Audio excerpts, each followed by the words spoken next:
بسم اللہ الرحمن الرحیم۔ سورہ قریش کا آسان ترجمہ اور تفسیر پیش کیا جا رہا ہے۔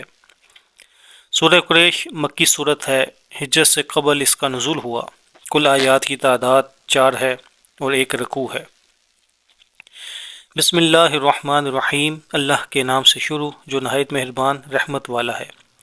لِإِيلَافِ قریش، قریش کو مانوس کرنے کی وجہ سے، ایلافہم رحلۃ الشتاء والصیف، انہیں سردی اور گرمی دونوں کے سفر سے مانوس کرنے کی وجہ سے۔ فَلْيَعْبُدُوا رَبَّ هَذَا الْبَيْتِ، تو انہیں اس گھر کے رب کی عبادت کرنی چاہیے۔ الَّذِي أَطْعَمَهُم مِّن جُوعٍ، جس نے انہیں بھوک میں کھانا دیا، وَآمَنَهُم مِّن خَوْفٍ، اور انہیں خوف سے امن بخشا۔ اس صورت کا خلاصہ یہ ہے کہ اللہ تعالیٰ کی نعمتیں بے شمار ہیں۔ ان میں سے ایک ظاہری نعمت یہ ہے کہ اس نے قریش کو ہر سال میں 2 سفروں کی طرف رغبت دلائی، ان کی محبت ان کے دل میں ڈالی۔ چنانچہ قریش تجارت کے لیے سردی کے موسم میں یمن کا اور گرمی کے موسم میں شام کا سفر کرتے تھے، اور ہر جگہ کے لوگ انہیں اہل حرم کہتے تھے اور ان کی عزت و حرمت کرتے۔ یہ امن کے ساتھ تجارتیں کرتے، ان تجارتوں سے فائدے اٹھاتے، اور مکہ مکرمہ جہاں نہ کھیتی ہے اور نہ معاش کے اسباب، وہاں رہائش کے لیے مسلسل سرمایہ پہنچاتے۔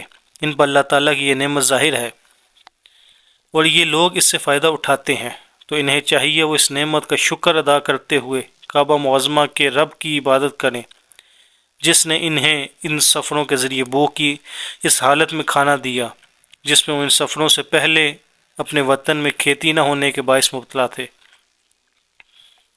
اور انہیں حرم شریف کے سبب اور مکہ والے ہونے کی وجہ سے خوف سے امن بخشا کہ کوئی ان کے ساتھ مزاحمت نہیں کرتا، حالانکہ ان کے اطراف اور قرب و جوار میں قتل و غارت گری ہوتی رہتی ہے، قافلے لٹتے ہیں اور مسافر مارے جاتے ہیں۔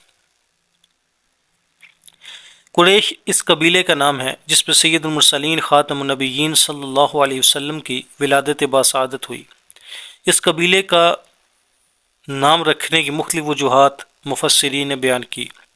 ان میں سے جو مشہور ایک وجہ یہ ہے کہ حضور اقدس صلی اللہ علیہ وسلم کے آباء و اجداد میں سے ایک باکمال ہستی فہر بن مالک تھے، ان کا لقب قریش ہے۔ ان کی اولاد قریشی یا قریش کہلاتی ہے۔ فہر بن مالک قریش اس لیے کہا جاتا تھا کہ قریش ایک سمندری جانور ہے جو بہت ہی طاقتور ہوتا ہے، اور وہ سمندری جانوروں کو کھا ڈالتا ہے۔ یہ جانور تمام جانوروں پر ہمیشہ غالب ہی رہتا ہے، کبھی مغلوب نہیں ہوتا، اور چونکہ فہر بن مالک اپنی شجاعت اور خودداد طاقت کی بنا پر عرب کے تمام قبائل پر غالب تھے، اس لیے تمام عرب والے ان کو قریش کے لقب سے پکارنے لگے۔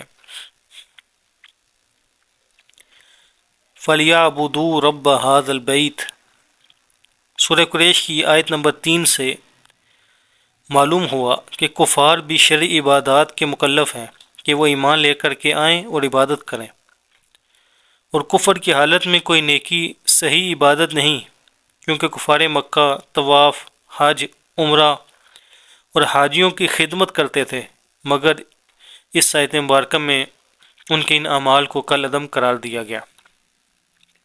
اور یہ بھی معلوم ہوا کہ کعبہ معظمہ عظمت و جلال والے رب تعالیٰ کی ذات کا مظہر ہے۔